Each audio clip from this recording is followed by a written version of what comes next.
Hi guys, it's Rachel. This is my new, 2023 and June setup. Migrating my calendars and stuff into my first new notebook in about 2 years. My last one, my black one that has been in my, rather infrequent videos, was the same kind of notebook, a Leuchtturm 1917 with around 260 pages or something like that. And that lasted me from July, August of 2021 all the way to, now. It lasted me through the end of April. And then actually, I kind of did start in this one for May of 2023, but I didn't set up my monthly because I wanted to do that on camera for June and my, year-long calendar collector kind of thing. So I just wanted to start fresh with this for June for the video, and just let those May pages kind of be their own thing. I like to kind of make these pretty simple cover pages with just like one photo and then, whatever song, lyric, or phrase is stuck in my head, something that I, find myself kind of like meditating on or reflecting on. I think this one was from Sleeping at Last, maybe. Anyways, I just kind of really like that one photo and then just a little phrase, and that's the start of it. No big collage. Because sometimes I feel like I'm just not that inspired for the collages and I can't really figure out like what I want to do, and then I don't really like what I come up with, or I spend like way too long agonizing over it. So I try to only really go in depth with like a lot of decoration if I'm like really feeling it and I have a lot of stuff I want to get on the page. Otherwise, I've kind of adopted this more like spaced out style, just because I don't have as much time to spend on this as I used to. So you saw me try to make the box with my like Tombow dual brush gray, and it's so dried out. So I gave up on that, covered it up, and I'm gonna do it in black ink. For my months, I've really been liking just these really big blank boxes, not even with like calendar, like a grid with the numbers, because a lot of the time I don't have something planned for every day of the month, like before the month actually gets there. So I'll just kind of collect a couple of important dates and write those in, so that when I make my monthly calendar, I just have like things that I know are gonna happen. But by the time I make that monthly calendar, like I'll know more day-to-day plans. But at a year glance, this is all the space I need. And I don't go back and like write stuff into this, like from the monthly calendar, if that makes sense. It's like a top-down system. I don't like bottom up, go back from the day to the month to the yearly calendar. I just use this as like a really broad overview and bring stuff from this to the other pages. That's something that I feel like I've really developed the functionality of in my journal. I used to want to make like all the dates match, from monthly to yearly to daily, and I would go back and you try to reconcile my records and stuff like that, but now I'm not as interested in doing that because I realized that information like was just for me to make everything like matchy and perfect, and I didn't really actually need that because it was already written down in the daily pages, the place where I would need it to be, if that makes sense. So I'm just labeling these boxes with just the name of the month in my, I don't know what I would call this, like lettering, but you see me do it all the time. it's like it has a little bit of a width to the line that's not filled in on the vertical lines, and then like sometimes it's a serif and sometimes it's like a little loopy dot at the end of the letter. I don't know what that's called. I'm not a typography person, but I just know that I've made this lettering for a really long time, and it's really actually super hard to do when it's this tiny. Halfway through this, by the time I got to like August, I was like, what have I done? But I tried to keep it up. So you'll see I just write in like things that I know, like my birthday and my siblings' birthdays and my mom's birthday, and then when the ballets that we're doing with my company this fall and winter will be. We're going to do Swan Lake in October and Nutcracker in December, and it's going to be super fun and really, really, really hard. This week, actually, the week that I'm recording this video and voiceover, I'm taking a break from dance because I've been having some like really, really unfortunate, discouraging like shin splint pain that gets really bad with Petit Allegro or like échappés, like, you know, really popping up onto point and down work. So I don't know, I might go to see like an orthopedist or a physical therapist about that, because I feel like I can't really, you know how you have to like stay and, you know, keep coming back and repeat that and build your muscle memory, and I can't do that if I'm, you know, having to take all these breaks for, you know, shin splint pain and knee pain. I have hyperextended knees, and I really get a lot of knee pain. So that's something I'm trying to figure out. If you're a dancer and you have any good tips, please let me know, because I am like, I try, you know, squats, different exercises where like in opposition to what you do in dance, like you do stick your butt out because it puts less strain on your knees when you know, bend or do squats or whatever, to try to strengthen that muscle group without aggravating my knees. But I feel like I don't really know.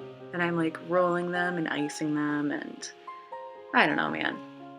Anyways, I guess I finished my monthly, not monthly, I would keep wanting to call it monthly, like yearly spread with the months in it. Year overview. Yeah, I don't know. Cora just jumped down behind me. She's in my room with me. A lot of my family is on a road trip this week, so I'm kind of hanging out here with Cora and my dad, but she's up with me in my room while I'm recording this.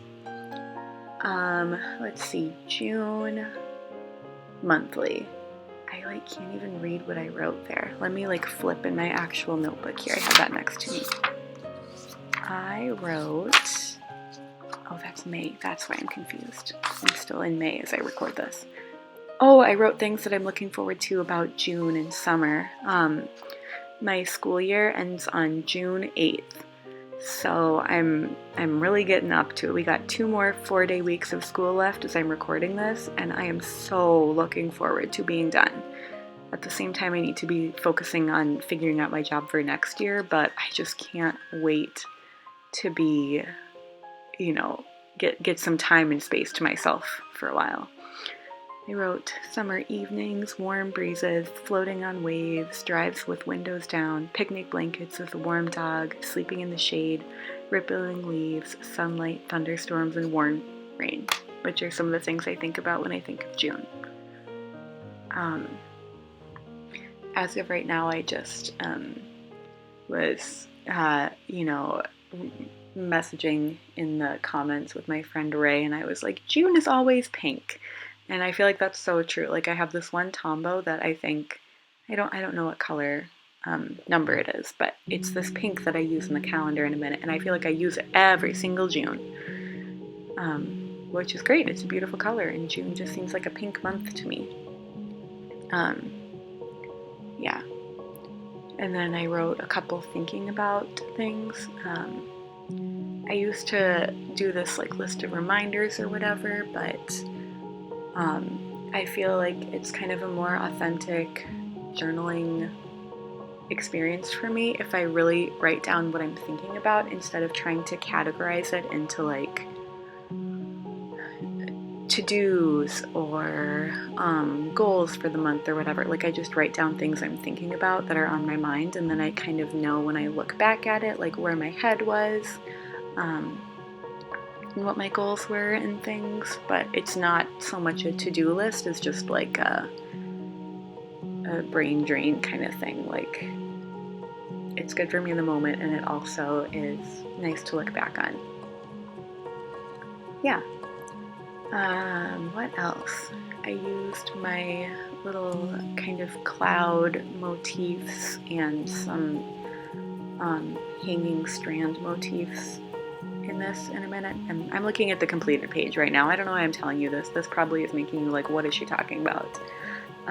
But I often in the summer go back to these stranded things, and then I do them like a line, and then the line breaks, and then there's like a couple dots or even like a tiny little circle, and then the line continues and it breaks again, which I feel like is really a good hack for anybody who can't draw a straight line without it either getting wiggly or like smearing their sweaty, anxious hand really hard into the paper.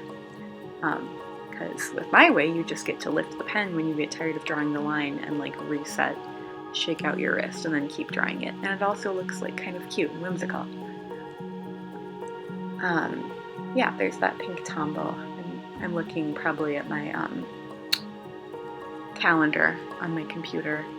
I had my computer like shoved up against the back of my desk, and it was kind of like, you know, the computer's like butt was like falling off the edge of the desk and sitting on the windowsill, and it looks really goofy in that shot that I showed of my sticker. Oh, I could talk about the sticker. I really wanted to create a new sticker to go with my new notebook, and I was really inspired by this like sage green color that the notebook comes in. I've been working with that color a lot, like in the photos I stick in there and the stickers I stick in there too. I'm